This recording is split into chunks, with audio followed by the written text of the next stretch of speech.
grass. We are just lightly torching it so that it changes to that really glossy green. The key there is that we're trying to burn away and essentially boil the outer protection of the plant so that it is pumping up water from its roots and eventually just exhausts itself so that we don't have to pull it, we don't have to disturb the soil. All we do is let it decompose in place and become rough.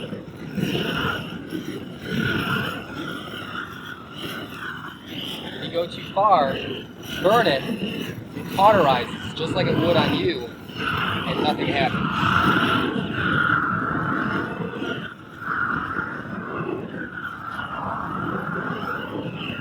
Then we're going to cover it in straw, and then we're going to let the ducks, dig through the straw for any kind of seed heads that are left over.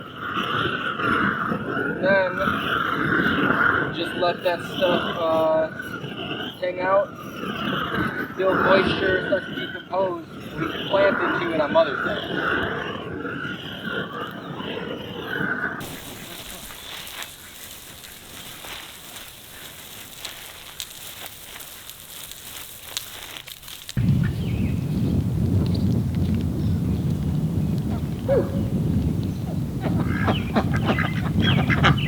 We're in the duck house now. We've got one little nest over in this corner and another little nest over in this corner.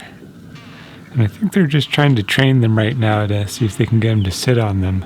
I actually think that these eggs are probably not fertilized because the boys have been separated out recently due to too much aggressive mating. But I think if they can get the ducks to tend to them, they might try to hatch a few. So it turns out these guys were allowed to mate with the females this week. So those eggs in the duck house are very likely fertilized.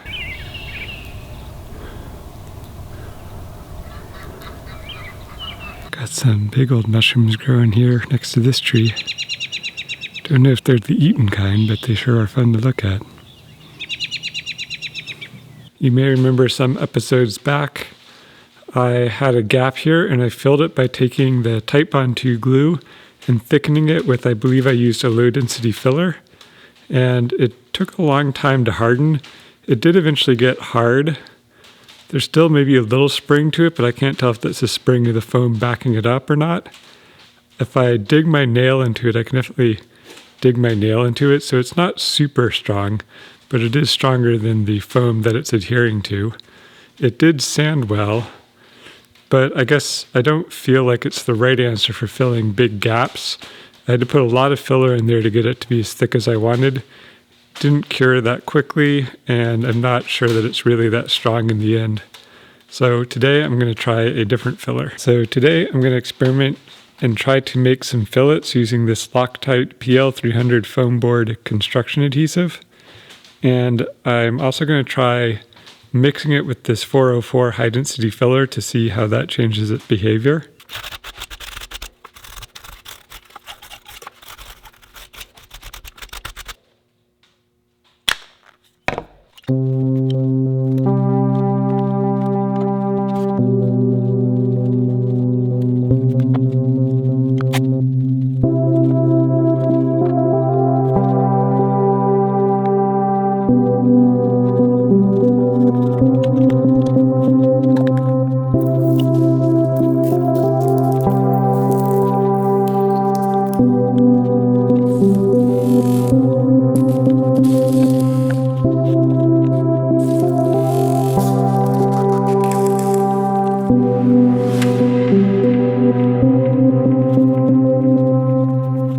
So I'm running a couple experiments here. On one side, I made the fillet with the unthickened stuff and put a piece of this canvas on here. And I did the same thing on the other side, but I tried to thicken it. It did not take much of that high density stuff to really thicken it up. Definitely made it a little bit harder to work with it being thickened up.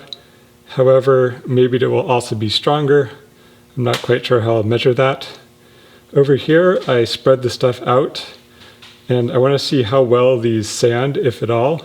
And then also, I want to see how well I could come back later and use canvas and use the Titebond 2 to glue it onto this. It might be that the canvas sticks really well if you lay it up wet, but if you try to put the canvas on the already dried stuff, it's possible that the glue won't adhere to this. So that's what these are going to be for, is to test the sandability as well as the ability for me to glue other stuff onto it later.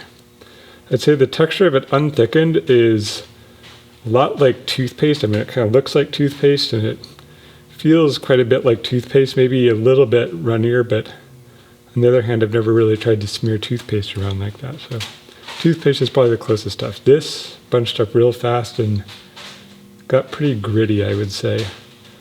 A lot thicker, a lot harder to get smooth, but maybe a lot stronger. So we'll come back. This takes at least 24 hours to dry, so we'll come back tomorrow or maybe Sunday and see what it's doing then. The other thing I was curious about is how quickly this is going to harden in the tube. There's a bunch of adhesives and other things where as soon as you cut the tube open, you have about 24 hours to use it and then it's gone. Other ones will last longer. Some will last, I guess, maybe quite a while. Some will last a little bit. This stuff's only like $4 a tube, but still good to know when I'm using it. Should I plan to use the whole tube at once, or do I have a couple days where I could do stuff over the course of a few days?